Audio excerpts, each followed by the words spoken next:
আসসালামু আলাইকুম, welcome back to my channel. কেমন আছেন? আমার আজকের রেসিপি হচ্ছে বুটের ডালের পেঁয়াজু, একদম মুচমুচে কুরমুরে। তো এখন রোজা রমজান মাস চলে এসেছে, আপনারা চাইলে বুটের ডালের পেঁয়াজু একদম ইজিলি বানিয়ে খেতে পারেন। আর বিশেষ করে বুটের ডালের পেঁয়াজু এতই যে মজা হয়, মুচমুচে হয় তা বলার বাইরে। তো রেসিপিটা ভালো লাগলে অবশ্যই চ্যানেলটি সাবস্ক্রাইব করে পাশে থাকবেন। আর এই বুটের ডালের পেঁয়াজু আপনারা অবশ্যই রোজার মাসে ট্রাই করবেন, খেতে খুব ভালো লাগবে, খুবই অসাধারণ। তো চলে যাচ্ছি মূল রেসিপিতে। আমি এখানে বুটের ডাল নিয়েছি 1 কাপ পরিমাণ। তো 1 কাপ পরিমাণ মতো বুটের ডাল আমি ভিজা দিয়ে রেখেছি 1 ঘন্টা আগে থেকে। তো এখন ভালোভাবে পানি দিয়ে একবার প্রেস করে ধুয়ে নিয়েছি। আর ধুয়ে নিয়েছি, দেখতে পাচ্ছেন বুটের ডালটা খুব সুন্দর করে। তো এরপর যে আমি ডালের উপর দিয়েছি এখানে 1 টুকরা আদা।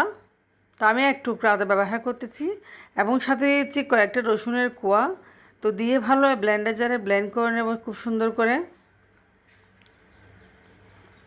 তো ব্লেন্ড করে নিয়েছি বুটের ডালগুলা এবং আদা রসুন সহ ব্লেন্ড করে নিয়েছি যেন একটা ভালো ফ্লেভারস আসে। তো আদা রসুনের ফ্লেভারসটা আসলে পেঁয়াজুতে এত বেশি ভালো লাগে তা বলার বাইরে। তো ব্লেন্ড করে নিয়েছি, আপনারা চাইলে পাটায়ও বাটি নিতে পারেন, পাটায় বাটলে আরও মজা পেঁয়াজুটা। তো এরপর যে ব্লেন্ড করা হয়ে গেছে একদম মিহি করে বা আধা করে ব্লেন্ড করে নিয়েছি খুব সুন্দর করে। তো দিয়েছি আমি এখানে পেঁয়াজ কুচি, আমি 2টা বড় সাইজের পেঁয়াজ কুচি দিয়েছি ডালের বাটা ডালের উপরে, দেখতে পাচ্ছেন। তো দিয়েছি কাঁচামরিচ। তো পরিমাণ মতো ধনিয়া পাতাও দিয়ে দিব, যেহেতু এখন ধনিয়া পাতার সিজন আমি দিয়েছি এখানে ধনিয়া পাতা। তো ধনিয়া পাতাও দিয়ে দিলাম।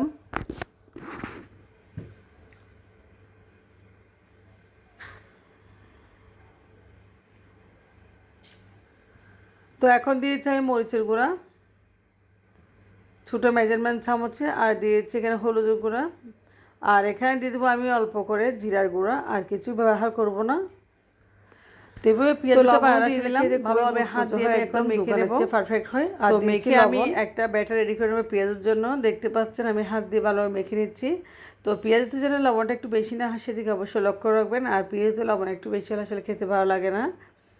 তো আমার কাছে বুটের ডালের পেঁয়াজু অনেক ভালো লাগে। তো আপনারা চাইলে অনেক রকমের ডাল আছে, ডাল দিয়ে বানাতে পারেন। তো বুটের ডালের পেঁয়াজু অসাধারণ হয়। তো দেখতে পাচ্ছেন পেঁয়াজুর ব্যাটার রেডি হয়ে গেছে, খুব সুন্দর করে রেডি করে নিয়েছি। তো কালারটা খুব সুন্দর এসেছে, একদম দোকানে যেভাবে বানাই পেঁয়াজু সেভাবে বেটে নিয়েছি। তো এরপর যে আমি চলে যাব চুলাতে, এই পেঁয়াজগুলো ভেজে নেব। চুলা একটা প্যান বসিয়েছি, আগে থেকে কিছু তেল গরম করে রেখেছি।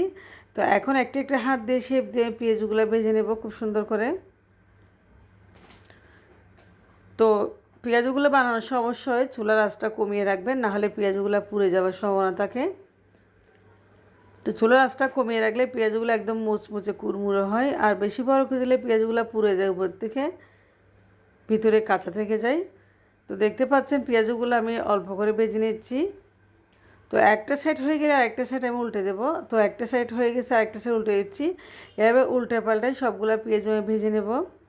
আর পেঁয়াজুতে যে একটা ঘ্রাণ আসছে আদা রসুন, এটা খুবই ভালো লাগে আমার কাছে, সেজন্য আদা রসুন ব্যবহার করেছি।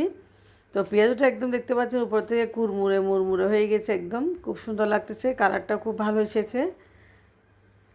আর পেঁয়াজুর এই কালারটা আসলে খুবই ভালো লাগে। আর বেশি তেলে রাখলে পেঁয়াজটা আসলে কালচে একটা ভাব হয়ে যায়, খেতেও ভালো লাগে না, দেখতেও সুন্দর লাগে না। তো আমার কাছে এই কালারটা খুব বেশি ভালো লাগে, সেজন্য আমি পেঁয়াজগুলো উঠে নিচ্ছি তেল থেকে। আর পেঁয়াজগুলো অলরেডি হয়ে গেছে একদম মুচমুচে পেঁয়াজু।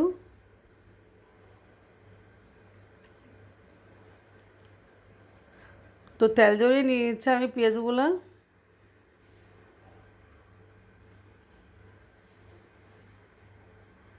তো আপনাদেরকে দেখাচ্ছি, দেখতে পাচ্ছেন খুব সুন্দর করে পেঁয়াজু বানিয়ে নিয়েছি। আর এই পেঁয়াজগুলো আমি এখন সার্ভ করে আপনাদেরকে দেখাবো। একটা প্লেটে নিয়ে নিচ্ছি। তো একটা প্লেটে নিয়েছি, দেখতে পাচ্ছেন উপর থেকে পেঁয়াজগুলো কতটা সুন্দর হয়েছে, লোভনীয় হয়েছে। আর বিশেষ করে আমার কাছে পেঁয়াজও খুব একটা মজাদার খাবার, আমার থেকে রমজান মাসে পেঁয়াজও খুব বেশি ভালো লাগে। তো সামনে রোজার মাস চলে আসছে, আপনি এরকম কুরমুরে পেঁয়াজ বানিয়ে খেতে পারেন, খুব সহজে একদম, দোকানের চেয়ে বেশি মজা হয় পেঁয়াজটা।